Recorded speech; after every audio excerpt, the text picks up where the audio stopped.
this is Sophia and today I am going to show to you or share kung ano yung mga naging instructional materials ko this past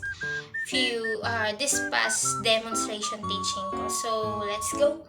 First, etong tinatawag kong pulling chart. Ayan. So, ang pulling chart na to ay nagamit ko na ng 2 times in math and language arts, which is component ng English subject. So, ang maganda dito sa pulling chart ko is reusable. So, hindi na ako gumagamit talaga ng tar papel as IMs kasi matrabaho siya. Bukod sa kailangan mo siyang i-ano sa apat or kung ilan mo kailangan 2x2 or depende sa laki. So, ididikit mo pa, ipapantay mo pa. And para sa akin, hassle yon. I made up my mind na hindi na ako gagamit noon dahil hassle para sa akin. Pero iba-iba naman tayong preference. So, paano siya naging reusable? So, first, tuturo ko sa inyo. Pwede siyang palitan ng kahit anong content. For example, ito. Nagamit ko ito siya sa language arts. So, isusuksok lang siya dyan. And also dito. Susuksok lang yung text. Oh, wait. Yan. Susuksok siya. So, make sure lang na malaki yung font size nyo para makita ng mga students. So, perfect to sa mga subtopic or components na may maiikling meaning lang. And ikaw na bahala, syempre, how do you explain it? Pag konti lang naman yung subtopic ng topic mo, sige ba, dito, pinaka-topic, pwede mo siyang bawasan. Pero I think hindi na siya bagay dagdagan dahil mas malaki na siya sa akin. Ang tawag dito ay pulling chart. Wala akong tutorial kasi ginawa ko lang ito mag-isa. At hindi ko na videoan. Dahil nga second year pa ako, hindi ko na alam na trip ko mag-vlog. Ito yung likod niya. So, ang gamit ko dito ay illustration board, 1/8 yung size.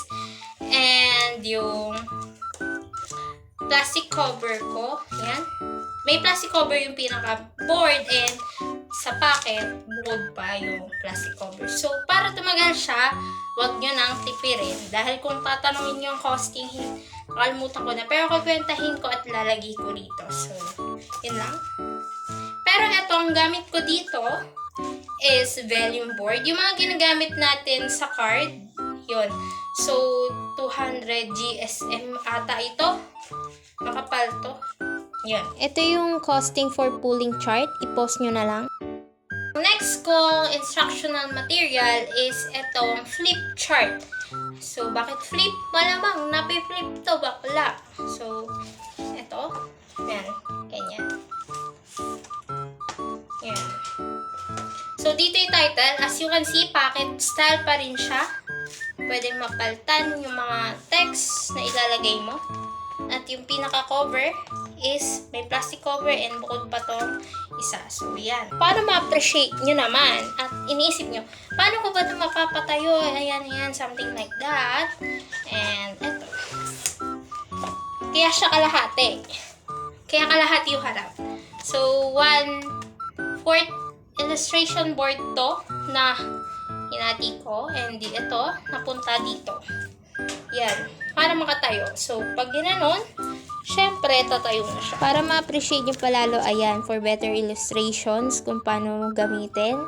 Ayan, nakatayo. Basta tamang alalay lang, guys. And don't forget na dapat bukod yung plastic cover na mismong board at ng mismong packet para mas matibay. So, ayan lang. Ito, bagay ito sa, bagay itong instructional materials na to kapag may papabasa kayo, ganun, or mga text talaga, story, ganun. So, ayan.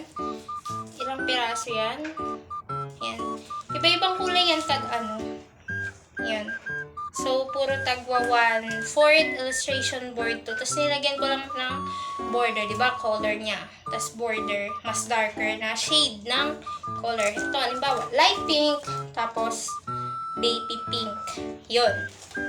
So, nagamit ko siya 3rd year na kasi kailan ko lang naman ito nagawa. 3rd year. So, bali, hindi pa ito tumatagal ng 1 buwan. And, may papakita ko sa inyo kapintasan ng ng IMs na to. Which is, ayan. Kaya siya may ganyan kasi itong illustration board na ito, yan, dalawa to eh. Dalawa yung may kapintasan dito eh. Yan. Dalawang illustration board na to ay naging IMs ko na dati. So, IMs ko na nga to dati, ni-recycle ko lang. Ginawa ko lang na ganito para tipid naman sa illustration board. Pero i-insert ko na lang dito kung ano yung nag-instruction. Ito yung sinasabi kong IMs ko sa math. So, tatanggalin ko lang yung mga bilog-bilog dyan as you can see. Ayan, tanggalin. Yan. So, ito na yung mga naipon ko. Yan. Costing for flip chart. Tignan nyo na lang.